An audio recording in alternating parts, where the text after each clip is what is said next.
उत्तर प्रदेश की राज्यपाल श्रीमती आनंदीबेन पटेल जी, मुख्यमंत्री श्रीमान योगी आदित्यनाथ जी, केंद्रीय मंत्रिमंडल के मेरे सहयोगी श्री ज्योतिरादित्य सिंधिया जी, किरण रिजिजू जी, जी किशन रेड्डी जी, जनरल वीके सिंह जी, श्री अर्जुन राम मेघवाल जी, श्री श्रीपद नायक जी, श्रीमती मीनाक्षी लेखी जी, यूपी सरकार के मंत्री श्री नंद गोपाल नंदी जी, संसद में मेरे साथी श्री विजय कुमार दुबे जी, विधायक श्री रजनीकांत मणि त्रिपाठी जी, विभिन्न देशों के राजदूत, राजनयिक, अन्य जनप्रतिनिधिगण, भाई और बहनों, भारत विश्व भर के बौद्ध समाज की श्रद्धा का, आस्था का, प्रेरणा का केंद्र है। आज कुशीनगर इंटरनेशनल एयरपोर्ट की ये सुविधा एक प्रकार से उनकी श्रद्धा को अर्पित पुष्पांजलि है। भगवान बुद्ध के ज्ञान से लेकर महापरिनिर्वाण तक ये संपूर्ण यात्रा का साक्षी ये क्षेत्र आज सीधे दुनिया से जुड़ गया है।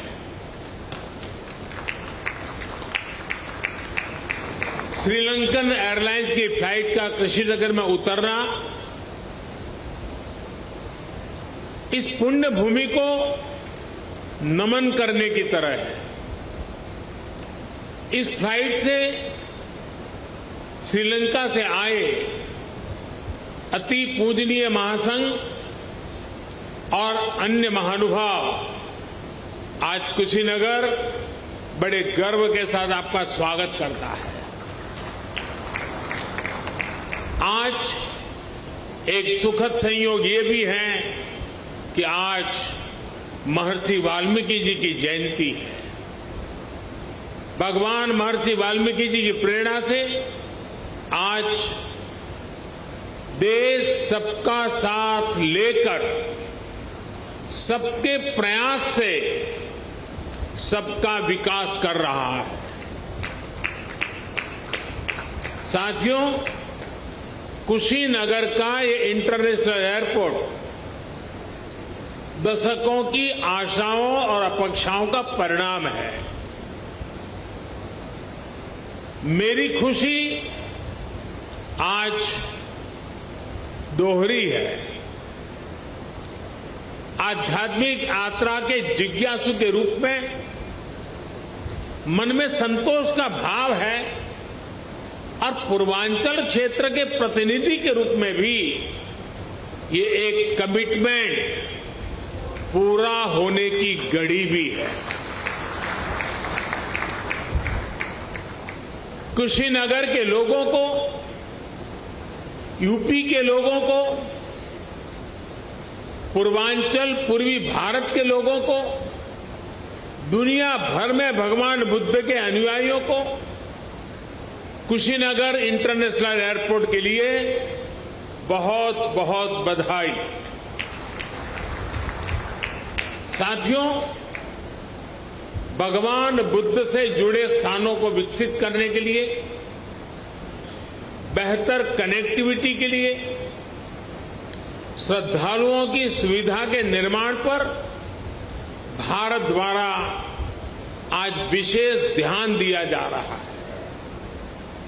कुशीनगर का विकास यूपी सरकार और केंद्र सरकार की प्राथमिकताओं में है। भगवान बुद्ध की जन्मस्थली लुम्बिनी यहां से बहुत दूर नहीं है। अभी ज्योतिरादित्य जी ने इसका काफी वर्णन किया है। लेकिन फिर भी मैं उसका पुनरावर्तन इसलिए करना चाहता हूं कि देश के हर कोने में इस क्षेत्र का ये सेंटर पॉइंट कैसे हैं, ये हम आसानी से समझ पाए। कपिलवस्तु भी बिल्कुल पास में ही है। भगवान बुद्ध ने जहां पहला उपदेश दिया, वो सारनाथ की भूमि भी 100-250 किलोमीटर के दायरे में ही आ जाती है। जहां बुद्ध को ज्ञान प्राप्त हुआ, वो बोध गया भी कुछ ही घंटों की दूरी पर है। ऐसे में ये क्षेत्र सिर्फ भारत के ही बौद्ध अनुयायियों के लिए ही नहीं, बल्कि Sri Lanka, Thailand, Singapore, Laos, Cambodia, Japan, Korea, ऐसे अनेकों देशों के नागरिकों के लिए भी एक बहुत बड़ा श्रद्धा का और आकर्षण का केंद्र बनने जा रहा है। भाई और बहनों, कुशीनगर इंटरनेशनल एयरपोर्ट सिर्फ एयर कनेक्टिविटी का ही एक माध्यम नहीं बनेगा, बल्कि इसके बनने से किसान हो, पशुपालक हो, दुकानदार हो, श्रमिक हो, यहां के उद्यमी हो, सभी को इसका सीधा सीधा लाभ मिलता ही है। इससे व्यापार कारोबार का एक पूरा इकोसिस्टम यहां विकसित होगा। सबसे ज्यादा लाभ यहां के टूरिज्म को, ट्रैवल टैक्सी वालों को, होटल रेस्टोरेंट जैसे छोटे मोटे बिजनेस वालों को भी होने वाला है। इससे इस क्षेत्र के युवाओं के लिए रोजगार के भी अनेक नए अवसर बनेंगे। भाई और बहनों, पर्यटन का कोई भी स्वरूप हो, आस्था के लिए, आनंद के लिए आधुनिक इंफ्रास्ट्रक्चर इसके लिए बहुत ज्यादा जरूरी है। ये उसकी पूर्व शर्त है। Infrastructure, rail, road, Airways, waterways, infrastructure का ये पूरा स्ट्रक्चर, उसके साथ साथ hotel, hospital, internet, mobile connectivity का इंफ्रास्ट्रक्चर, सफाई व्यवस्था का, सीवेज ट्रीटमेंट का प्लान, ये भी अपने आप में वही इंफ्रास्ट्रक्चर है। साफ पर्यावरण सुनिश्चित करने वाली रिन्यूएबल एनर्जी का ये सभी आपस में एक दूसरे के साथ जुड़े हुए हैं। कहीं भी टूरिज्म बढ़ाने के लिए इन सभी पर एक साथ काम करना जरूरी है और आज 21वीं सदी का भारत इसी अप्रोच के साथ आगे बढ़ रहा है। टूरिज्म के क्षेत्र में अब एक नया पहलू भी जुड़ गया है। वैक्सीनेशन की भारत की तेज गति से प्रगति दुनिया के लिए एक विश्वास पैदा करेगी कि अगर टूरिस्ट के रूप में भारत जाना है, किसी कामकाज से भारत जाना है, तो भारत व्यापक रूप से वैक्सीनेटेड है और इसलिए वैक्सीनेटेड कंट्री के नाते भी दुनिया के टूरिस्टों के लिए एक आश्वस्त व्यवस्था ये भी उनके लिए कारण बन सकता है। इसमें भी बीते वर्षों में एयर कनेक्टिविटी को देश ने उन लोगों तक, उन क्षेत्रों तक पहुंचाने पर जोर दिया गया है जिन्होंने कभी इसके बारे में सोचा भी नहीं था। इसी लक्ष्य के साथ शुरू की गई उड़ान योजना को 4 साल पूरे होने आ रहे हैं। उड़ान योजना के तहत बीते सालों में 900 से अधिक नए रूट्स को स्वीकृति दी जा चुकी है। इनमें से 350 से अधिक पर हवाई सेवा शुरू भी हो चुकी है। 50 से अधिक नए एयरपोर्ट या जो पहले सेवा में नहीं थे उनको चालू किया जा चुका है। आने वाले 3-4 सालों में कोशिश ये है कि देश में 200 से अधिक एयरपोर्ट, हेलीपोर्ट और सी प्लेन की सेवा देने वाले वाटर ड्रोम का नेटवर्क भी देश में तैयार हो। आप और हम इस बात के साक्षी हैं कि बढ़ती हुई इन सुविधाओं के बीच अब एयरपोर्ट पर भारत का सामान्य मानवी ज्यादा दिखने लगा है। मध्यम वर्ग के ज्यादा से ज्यादा लोग अब हवाई सेवा का लाभ लेने लगे हैं। उड़ान योजना के तहत यहां उत्तर प्रदेश में भी कनेक्टिविटी लगातार बढ़ रही है। यूपी में नए एयरपोर्ट्स, इससे फ्लाइट हो चुकी है। 8 एयरपोर्ट से तो फ्लाइट शुरू हो चुकी है। 8 या 9, इसके साथ 9, यानी 8 हो चुकी है, आज 9वीं। लखनऊ, वाराणसी और कुशीनगर के बाद जेवर भी इंटरनेशनल एयरपोर्ट पर तेजी से काम चल रहा है। इसके अतिरिक्त अयोध्या, अलीगढ़, आजमगढ़, चित्रकूट, मुरादाबाद और श्रावस्ती में भी नए एयरपोर्ट पर काम चल रहा है।